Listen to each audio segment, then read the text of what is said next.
Maybe you've seen these headlines. Towns all across Italy are giving away houses for literally €1, or they will even pay you thousands of dollars to come and live there. But while this has been a popular feature in the travel section of news websites, it hides an important question. Why are they doing that? And why would a country like Italy need to pay people to live there? Well, if you look deeper, this seemingly funny news story reveals what life in Italy is like today. Because while we tend to see Italy as an idyllic place, Italians themselves might disagree. Beneath the surface, there is a grim economic reality that is slowly becoming more and more obvious. So why is Italy paying people to move there?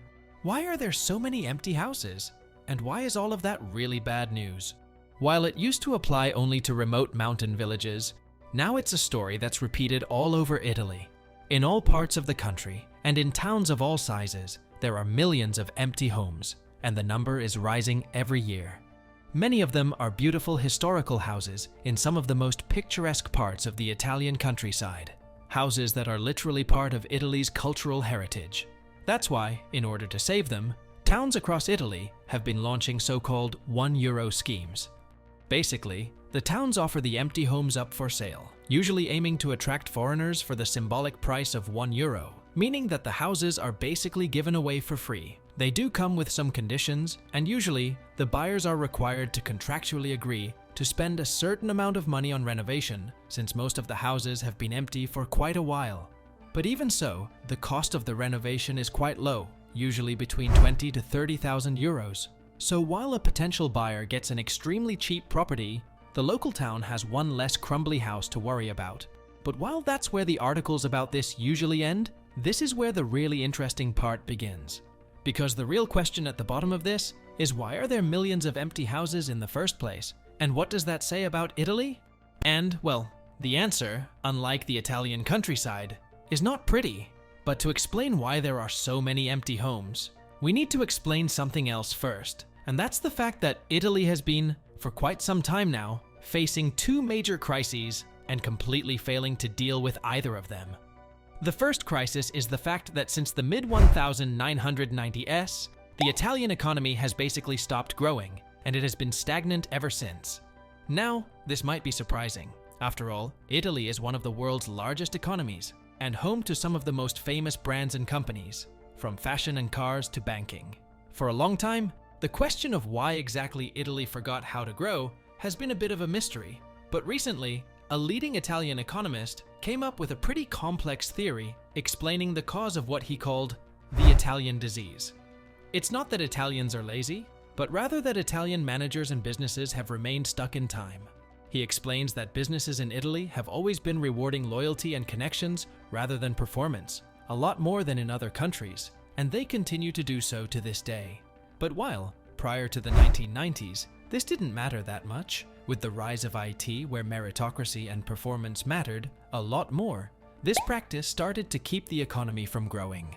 Since Italy and its businesses failed to get rid of their nepotism and adapt to the 21st century, the country soon started to fall behind others. Add to this a series of unstable governments, chaotic legal system, massive tax evasion problem, and one of the largest public debts in the world. And you'll start to see how Italy went from one of the leading global economies to becoming more and more dysfunctional. But this is where Italy's problems are still only beginning. And if you're waiting to find out what's going on with the empty houses, don't worry, we're getting there. Because on top of the non-existent growth, Italy has had for decades consistently one of the highest unemployment rates in Europe, with around 10% on average and 30% for young people, meaning that for 2 generations, a third of young Italians have not been able to find a job. And those that do often have to settle with a salary that's not exactly a reason to celebrate.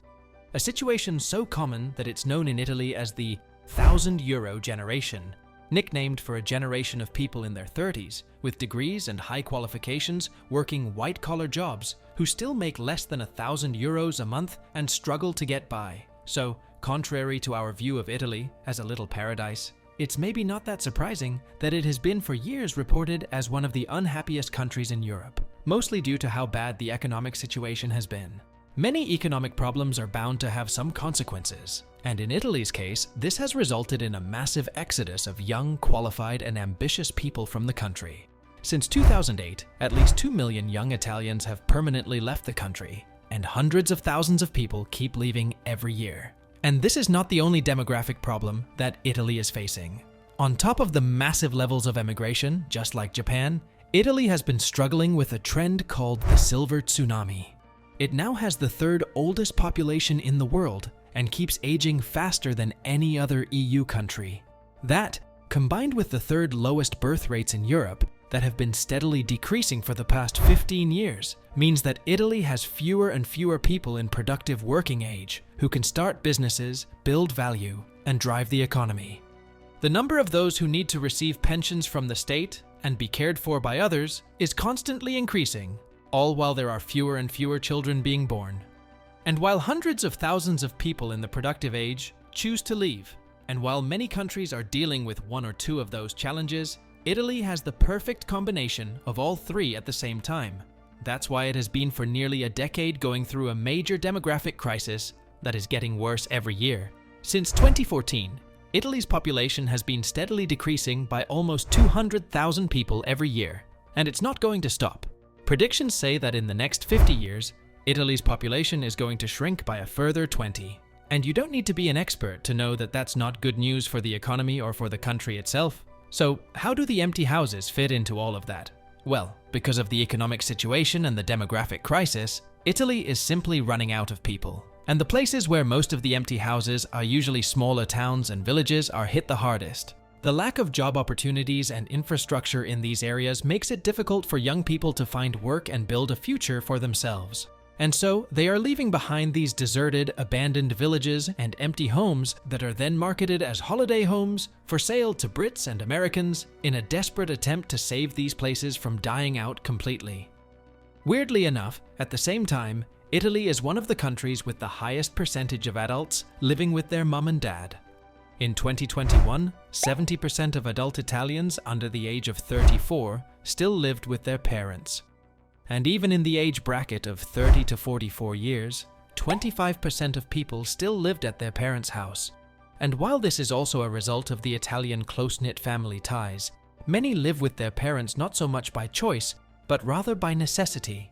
With youth unemployment being so high, it's increasingly difficult for young Italians to even rent their own place, and buying their own property has become basically impossible. Which sounds like it doesn't make sense if there are houses sold for €1 across the whole country. But since there are no jobs and no opportunities in the areas where these houses are, young Italians are not going to buy them even for €1, since they would have no way of how to make a living there. The only people who will buy them are those who don't need an income, mostly foreigners who will use the properties as vacation homes. And while there's nothing wrong with that, they won't solve the underlying problems. That's why the program to give away free houses is mostly a sign of just how desperate the situation has become.